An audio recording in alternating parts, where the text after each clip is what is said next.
So here we are determining if a function is differentiable at a given point.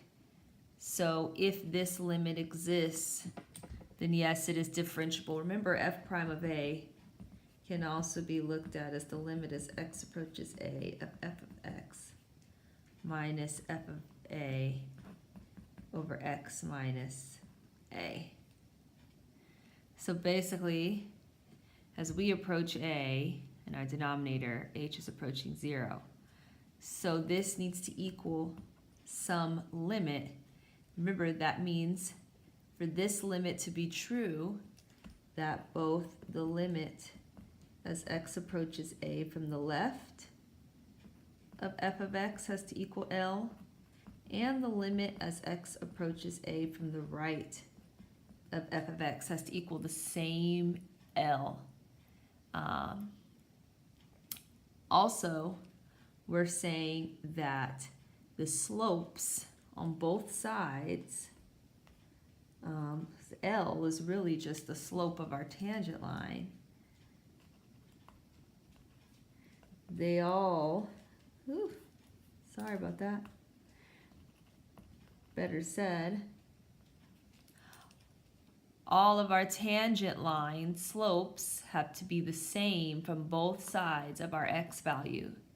So the slopes have to be the same from both sides of our x value in order to differentiate at that point.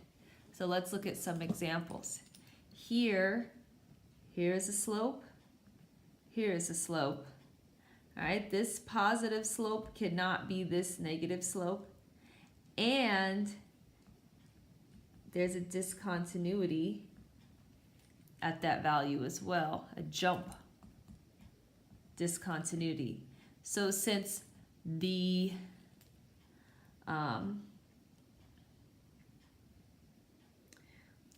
slope on the left does not equal the slope on the right, we cannot differentiate. Once again, as I'm approaching here, my slope is negative.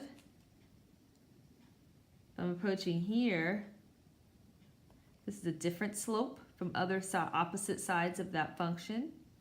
So therefore, I cannot differentiate at that point, x naught. Same thing here. Here's one slope and another slope. Cannot differentiate at that point because as I approach from both sides, my slopes are different. Same thing here.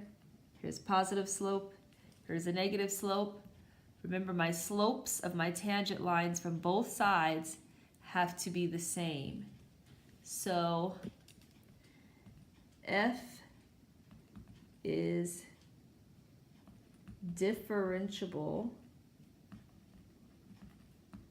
at x equals a if the slope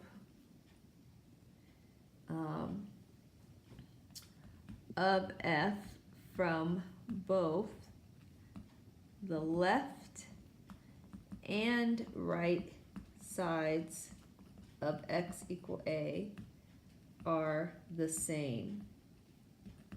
If we have different slopes around our point of interest, we cannot differentiate there because the limit would not exist there.